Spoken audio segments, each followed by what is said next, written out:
할렐루야, 날마다 새벽 만나러 여러분을 찾아가는 만나교회 김태광 목사입니다. 오늘도 하나님의 말씀을 통해 하나님의 나라와 의를 구하며 이 세상을 보다 아름답게 만들어 가시는 저와 여러분들 되시길 소망합니다. 오늘 우리에게 주시는 말씀은 신명기 31장 6절로부터 8절의 말씀입니다. 너희는 강하고 담대하라. 두려워하지 말라. 그들 앞에서 떨지 말라. 이는 내 하나님 여호와 그가 너와 함께 가시며 결코 너를 떠나지 아니하시며 버리지 아니하실 것임이라 하고, 모세가 여호수아를 불러 온 이스라엘의 목전에서 그에게 이르되, 너는 강하고 담대하라. 너는 이 백성을 거느리고 여호와께서 그들의 조상에게 주리라고 맹세하신 땅에 들어가서 그들에게 그 땅을 차지하게 하라. 그리하면 여호와 그가 내 앞에서 가시며 너와 함께하사 너를 떠나지 아니하시며 버리지 아니하시리니 너는 두려워하지 말라. 놀라지 말라. 아멘.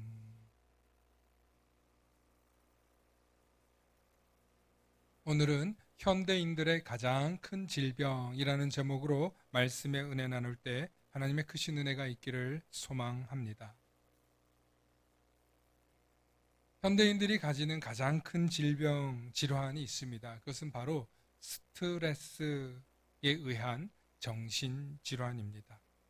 앞서 말한 대로 스트레스가 가장 큰 원인이며 또 스트레스로 인한 정신질환이 현대인들 모든 사람들이 겪고 있으며, 스트레스 때문에 정신질환 증세를 가지고 있거나 현재 앓고 있습니다. 소위 이런 정신질환을 신경증, 신경질환이라고도 부르는데, 우리가 잘 아는 노이로제, 히스테리, 트라우마 이런 부분들이 다 정신질환의 일환으로 신경계, 신경증으로부터 오는 질병이라고 합니다. 대부분 복잡한 현대 사회를 살고 있는 현대 도시인들에게 나타나는 질병이죠. 가장 큰 병의 원인은 모든 의사들이 말하듯 바로 스트레스입니다. 이 스트레스는 우리가 어떤 문제를 당할 때 그것을 극복하면 행복감으로 다가오지만, 그것을 극복하지 못할 때 그것이 우리에게 스트레스로 작용된다는 것입니다. 예를 들어 어린아이가 초등학교에 가면 학교를 조금 가다가 가기 싫다는 소리를 부모에게 합니다. 아이에게 학교 가는 게 상당한 스트레스인 거죠. 그 이유는 정확한 시간, 정확한 장소에 가야 하고, 때론 적절한 시험도 봐야 하고, 어느 시기가 지나고 나면 중학교, 고등학교, 상급 학교로 진학해야 하는데, 그 과정에서 아이들이 시험도 보고 또 친구들하고의 갈등과 비교가 생기게 되더라는 것입니다. 그러니까 어린아이들은 학교를 가면서부터 스트레스를 받기 시작합니다. 그래서 이제 졸업만 기다리는데, 고등학교를 졸업하고 혹은 대학을 졸업하고 세상에 나오는 순간 괜찮을 줄 알았는데 세상이 무한 경쟁이더라는 것을 깨닫게 되는 것이 우리의 현실인 것이죠. 특별히 발전한 도시국가에 살수록 이 무한한 경쟁 사회 속에서 현대인들이 아파하고 병드는 것은 어쩌면 지극히 당연한 일일지도 모릅니다. 솔직히 현대인들이 살고 있는 도시 생활 속에서 정신질환이 없다는 것 자체가 이상할 정도이겠죠. 아프지 않는 게 정말 기적이야 라고 현대사회는 정신질환과 육체적 질병을 이제는 고질병으로 보고 있습니다. 그 외에 우리를 스트레스 받게 하는 것들이 있습니다. 돈이 있고요, 집이 있고요, 음식과 직장, 인간관계, 결혼, 이혼, 출산, 육아, 자녀 교육, 진로 등 노후 준비까지 현대인들은 다양한 곳에서 스트레스를 받으며 살아가고 있습니다. 우리 사회는 이렇게 정신질환과 정신병을 쉽게 극복할 수 없는 스트레스가 있는데, 그 스트레스가 자꾸 쌓이다 보니까 우리 마음속에 무엇이 자리 잡게 되냐면 미래에 대한 두려움이 자리를 잡게 되더라는 것입니다. 그러므로 현대인들의 질병은 스트레스에서 시작해서 결국에는 미래에 대한 두려움, 강박, 그것이 우리를 하여금 점점 병들게 한다는 것입니다. 그러므로 현대인들에게 정말 필요한 것은 이 두려움을 이겨낼 수 있는, 두려움을 내쫓을 수 있는 힘이 필요한데, 이 두려움을 내쫓는다는 것이 결코 쉬운 일이 아닙니다. 이것은 심리치료사나 정신과 의사도 해결하지 못하는 영역입니다. 두려움에 사로잡힌 사람, 두려움 때문에 잠을 자지 못하는 사람, 두려움 때문에 불안감을 떨칠 수 없어서 술이나 약에 의지해야만 잠을 자는 사람들이 대한민국에만 수백만이라고 합니다. 다시 말씀드립니다. 이 모든 병의 원인은 스트레스, 마음의 병에서 출발합니다. 그러므로 이 마음의 병을 물리치고 극복하기 위해서는 우리는 반드시 두려움을 내쫓아야 합니다. 불안감을 내쫓아야 합니다. 염려를 이길 힘과 용기를 가지고 살아야 합니다. 그렇다면 어떻게 우리는 이 용기를 내며 불안해하지 않고 두려움을 쫓아낼 수 있을까요? 성경에 두려워하지 말라는 말이 총 112번 나온다고 합니다.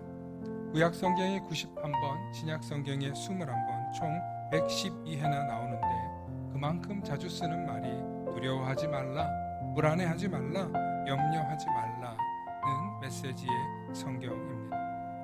특히 오늘 우리가 본 신명기서에는 무려 12번이나 두려워하지 말라는 말이 나옵니다. 작은 단권의 성경에서 무려 12번이나 두려워하지 말라는 말씀이 자주 언급된 이유는 당시 이스라엘 백성들이 광야 가운데 생존하고 살아남아야 하는 극심한 고통 중에 있는 현실이었기 때문입니다. 얼마나 두렵고 얼마나 위험하고 얼마나 불안한 상황이었겠습니까? 그러나 하나님께서 이 백성들의 지도자인 모세를 통해 끊임없이 두려워하지 말라, 담대하라, 너희가 저 가나안 땅으로 가면 하나님께서 약속을 지키실 것이다, 하나님의 말씀만 붙들고 나아가면 반드시 지켜주실 것이라고 말씀해주고 있습니다. 사랑하는 성도 여러분, 티벳 속담에 걱정을 해서 걱정이 없어지면 걱정이 없겠네라는 말이 있죠. 우리가 걱정하고 염려한다고 해서 두려움이 사라지는 것은 아닙니다. 진정으로 두려움을 극복하고 이기는 비결은 진짜 두려워해야 할 분을 알고 그분을 두려워하기만 하면 됩니다. 마태복음 10장 28절에 몸은 죽여도 영혼은 능히 죽이지 못하는 자들을 두려워하지 말고 오직 몸과 영혼을 능히 지옥에 멸하실 수 있는 분을 두려워하라고 성경은 말씀하고 있습니다. 그러므로 저와 여러분들은 이 세상을 두려워하지 말고 우리의 몸과 우리의 영혼을 지옥으로 멸할 수 있는 여호와 하나님을 두려워하시기 바랍니다.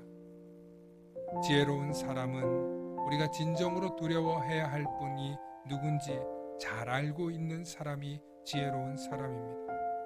그러므로 오늘도 진정으로 두려워해야 할 하나님을 경외하고 하나님을 경배하며 하나님을 의지하고 하나님의 말씀에 귀 기울여서 하나님께 순종하며 하나님과 동행하며 하나님이 지켜주시길 바라며 나아가시는 우리 모든 성도님들 되시길 소망합니다.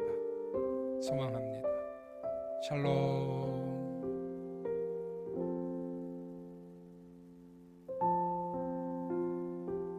다 함께 기도하시겠습니다. 세상을 살면서 오늘 무엇을 입을까, 무엇을 먹을까 염려할 때가 있습니다. 그러나 예수님께서 이 모든 것은 이방 사람들이 구하는 것이라며 우리 하늘 아버지께서는 우리의 필요한 모든 것이 있음을 가르쳐주고 있습니다. 두려울 때마다, 염려될 때마다, 앞날이 불안할 때마다 우리의 모든 것을 먹이고 입히실 하나님을 바라보게 하여 주시옵소서. 그래서 하나님을 바라보며 용기를 얻고 하나님을 의지하며 하나님을 경외하며 하나님만이 내가 진정으로 두려워해야 할 분임을 깨달으며 하나님 앞에 겸손히 온유하게 바로 서는 우리들이 되게 하여 주시옵소서. 감사드리며 우리 주 예수 그리스도의 이름 받들어 간절히 기도 올리옵나이다. 아멘.